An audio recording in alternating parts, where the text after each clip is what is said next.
Shalom Aleichem. We're here in 770 in the upstairs Zal. And the reason I'm here today is because this sign behind me is the only sign in all of 770 that's original as far as a donation. It's a donation plaque. And the question is, why is it here? Why is it the only one? So a little history. Let's look at the plaque. It says, L'Zecher Nishmas, the first line, that's an acronym, Lamed Zayin Nun, Reb Arye Leib, Ben Harav, Reb Yaakov, Ezra, Merkin, Nifter, Shabbos Chazoin, Daled Menachemov, Tovshin Lamed Vov.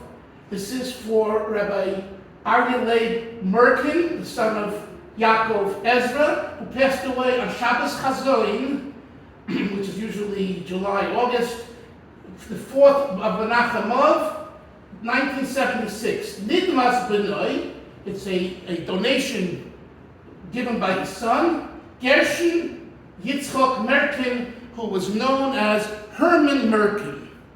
And this is the story. Herman Merkin was a philanthropist.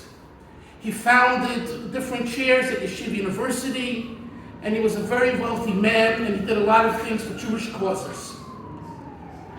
His father, Arye Leib, his name was Reb Leib, loved going to public shiurim, public lectures of Torah. And he would have a driver. They were a wealthy family. They lived in Manhattan, and he had I believe in the East Side, he had a driver who drove him around to different classes each night of the week.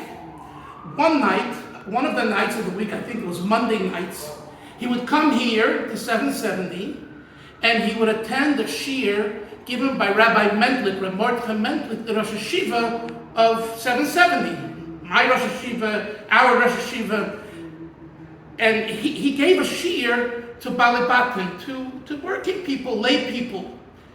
Some say it was a shiur L'Kutei Sichos, some say it was a Gemara shiur for years. And Reb Leib Merkin came to this shiur. How did he come to this shiur?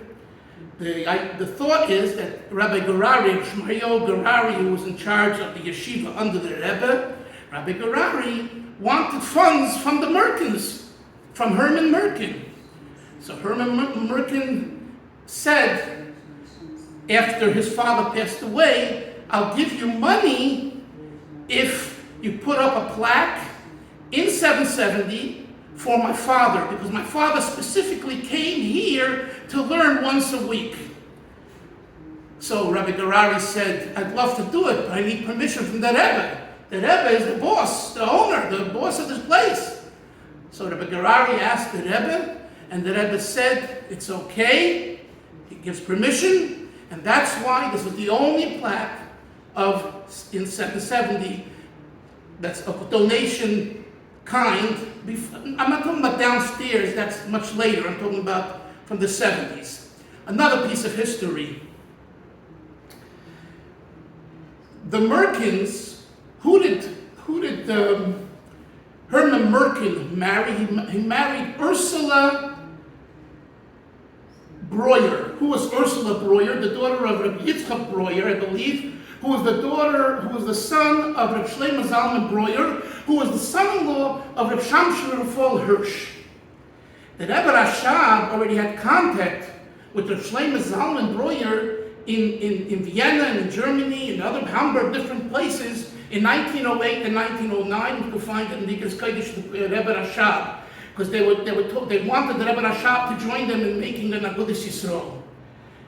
So again, what I told you about, this was told to me by Rabbi Moshe Bogomilsky, who worked for Shmayo Gerari, and he told me the story when he heard about this plaque. However, it seems to me that there was another closeness and association between the Rebbe, the Rashab, and the Merkins, and it has to do going back yet to the days of the Rebbe Rashab and the Frierdiker Rebbe, who knew all about it.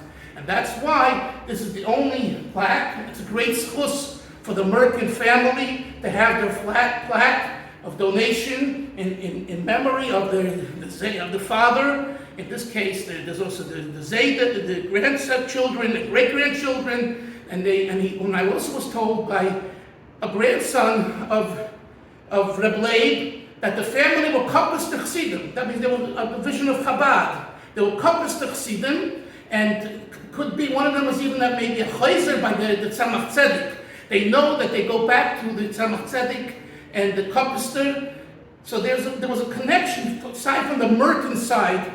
In other words, they came from the Lubavitch Chassidim. The Merkins come from the Lubavitch Chassidim. And aside from Herman Merkin's wife, Ursula, who was a great-granddaughter of Shamshul Hirsch and a granddaughter of the Shlomo Zalman, who was in touch with the Rebbe Rashab. Thank you.